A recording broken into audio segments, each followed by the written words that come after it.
ষষ্ঠ থেকে দশম শ্রেণীর শিক্ষার্থীরা নতুন বিপদে পড়তে যাচ্ছে। তো এই নিয়ে যাবতীয় আজকে আপডেট তোমাদেরকে দিয়ে দেব। শিক্ষার্থীরা, তোমরা জানো যে তোমরা নতুন বছরে নতুন বই পাবে। তো তারা একটি নিউজ প্রকাশ করেছে, সেখানে বলেছে দেখো ষষ্ঠ থেকে সপ্তম শ্রেণী কার্যাদেশ অর্থাৎ তোমাদের যে বই সেটার জন্য কি চুক্তিপত্রাদেশ ও চুক্তিপত্রের দরকার হয়।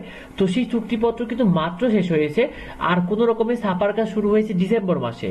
এবং তারা আরো বলেছে চতুর্থ, পঞ্চম ও অষ্টম শ্রেণীর কার্যাদেশ দেওয়া হলেও তার প্রয়োজনীয় প্রক্রিয়া শেষে প্রেস মালিকদের সাথে চুক্তি সম্পন্ন হয়নি। তো তোমাদের যে বইয়ের যে চুক্তি সেটা কিন্তু এখনো সম্পন্ন হয়নি, যার কারণে এই 3 ক্লাসে কিন্তু বইয়ের কাজ শুরুই হয়নি। অন্যদিকে দেখো নবম ও দশম শ্রেণীর বইয়ের দরপত্র প্রক্রিয়া শেষ হয়েছে, অর্থাৎ সবে মাত্র কিন্তু চুক্তিপত্র শেষ হয়েছে, কিন্তু কোন প্রকারে ছাপার যে আদেশ এটা কিন্তু শুরুই হয়নি।